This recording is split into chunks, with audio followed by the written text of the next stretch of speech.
Hi guys, my name is Maria Onyecheri and I am part of Team 5, which also includes Brittany Dixon and William Lemus. The company that we chose to write a strategic plan about is called Mexcor. Mexcor is a family-owned importing and distribution company. Mexcor was established in 1989 by Celia Villanova. Mexcor prides themselves on family history. Now an international company, Mexcor have become a direct source for importing excellent products from around the world. Mexcor became a family business a family operation when the founder, Celia Villanova, enlisted her son, Eduardo Morales Villanova, as a partner.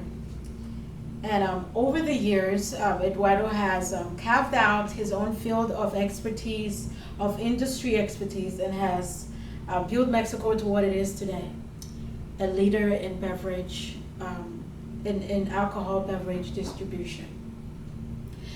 Mexcor rich history shows how they've grown from having roots in a small liquor factory to a diverse privately owned business encompassing over 100 brands, underscoring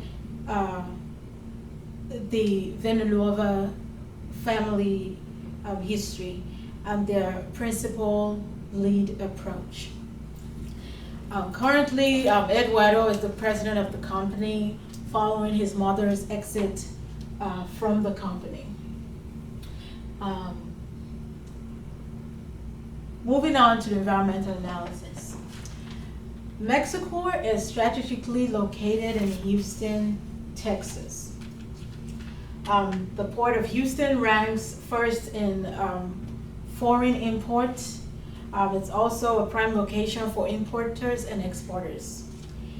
It is also located across the Gulf of Mexico and it is dubbed one of the busiest ports in the nation. Mexcor is situated where it can handle a flux of shipment from outside the United States. Being that it's an importing and distribution company, this is of great benefit to have a location, to have a distribution center right at the heart of the Port of Houston.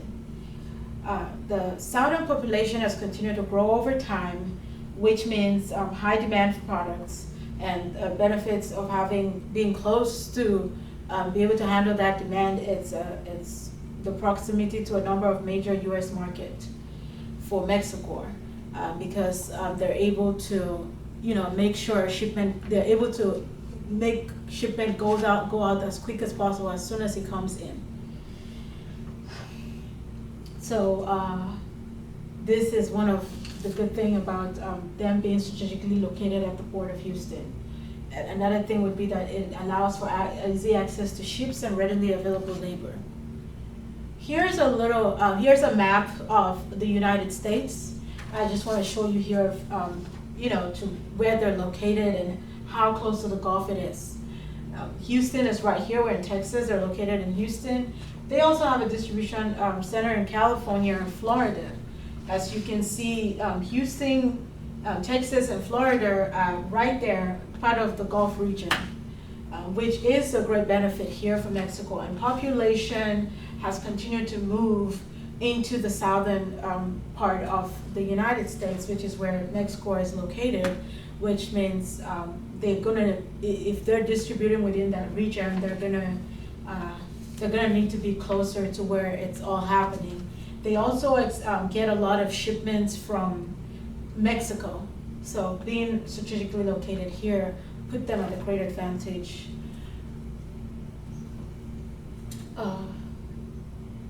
Moving here to the economic trends, the Texas alcohol is regulated in Texas by the Texas Alcohol Beverage Commission. Texas Alcohol Beverage Commission regulates alcohol in the state of Texas and has strict regulations on alcohol drinks. Mexico faces the strict regulations on standards of alcohol drinks when doing business here in Texas. TABC charges taxes on per percent of alcohol content, which could be an area of concern since Mexico's highest selling categories, wine and liquor. Liquor is considered 4% of alcohol. Anything above 4% of 4% is considered alcohol. Tequila and all of tequila, wine, those have, you could see percent of alcohol starting from, 6, 7, 8, 9, and Mexico would have to follow that regulation by paying taxes on per percent of each content. Moving on here to the political trends, the state of Texas follows what is called the 3-tier system, which actually regulates how products are moved from manufacturer to distributor, then to retailers. Mexico benefits from this system because the system decreases the potential political power of large producers, which are manufacturers, who could create a monopoly in the market and limit consumer distributor choice. Taxes for alcohol has been charged on each alcohol content over 4%. There's also what is called the excise taxes. Excise taxes are paid by wholesalers and distributors when beverage are sold to the retailer. Mexico is a distribution company and they sell directly to retailers. Looking at franchising, they do have a distribution center in Texas, California, and Florida.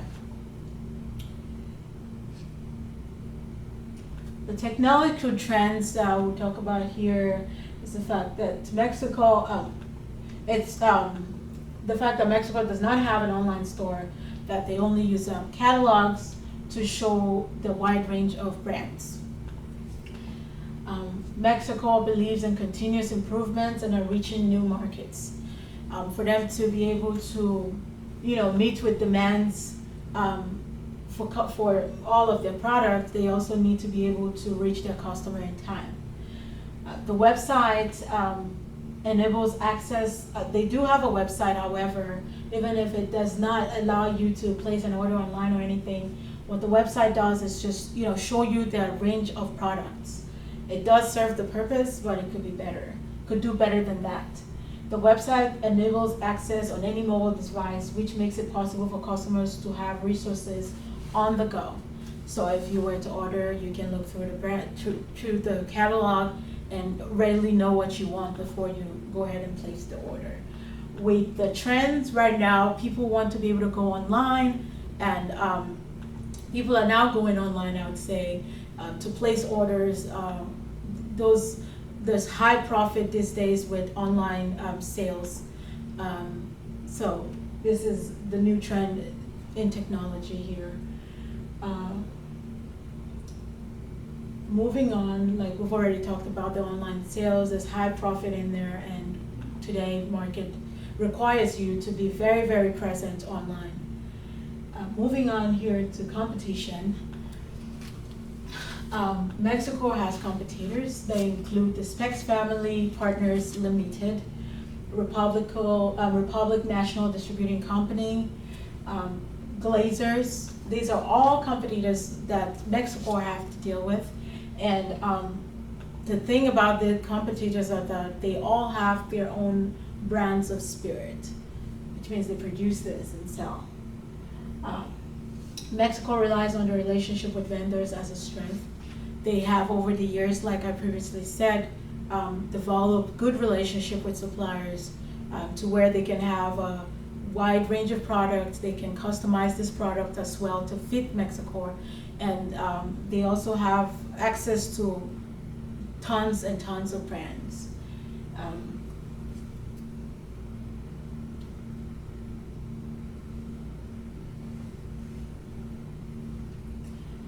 Okay. Moving over here to the mission statement, Mexico had previously included this version where I put at the bottom here. they had previously had this included in their mission statement, which is something that is already, like, we know that you need employees to be able to, for any company needs employees, good employees, to be able to accomplish their mission. So that is something that I just thought, we thought it didn't have to be there. So we just made it simpler. And it goes like this. It reads, our mission is to build and maintain relationships with our suppliers by building our brands and providing impactful service, innovation, and value to our customer. Mexico's greatest strength is their value.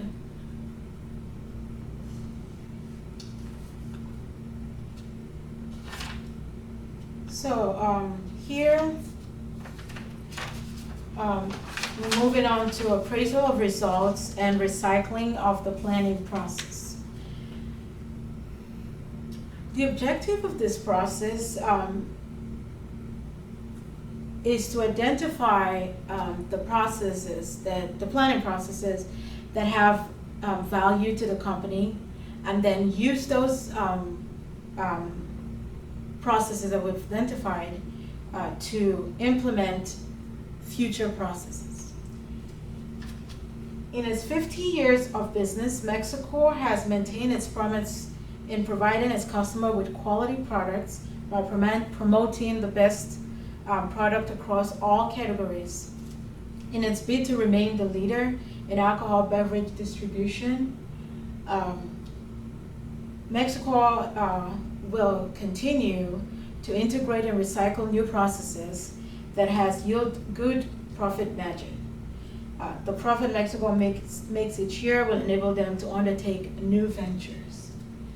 Mexicor will be able to achieve the following, leveraging their strength and from everything else that we're able to put into the process.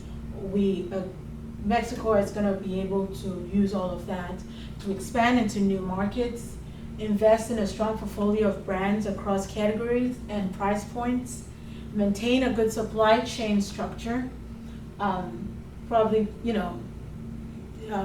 in there and taking advantage of the just-in-time system.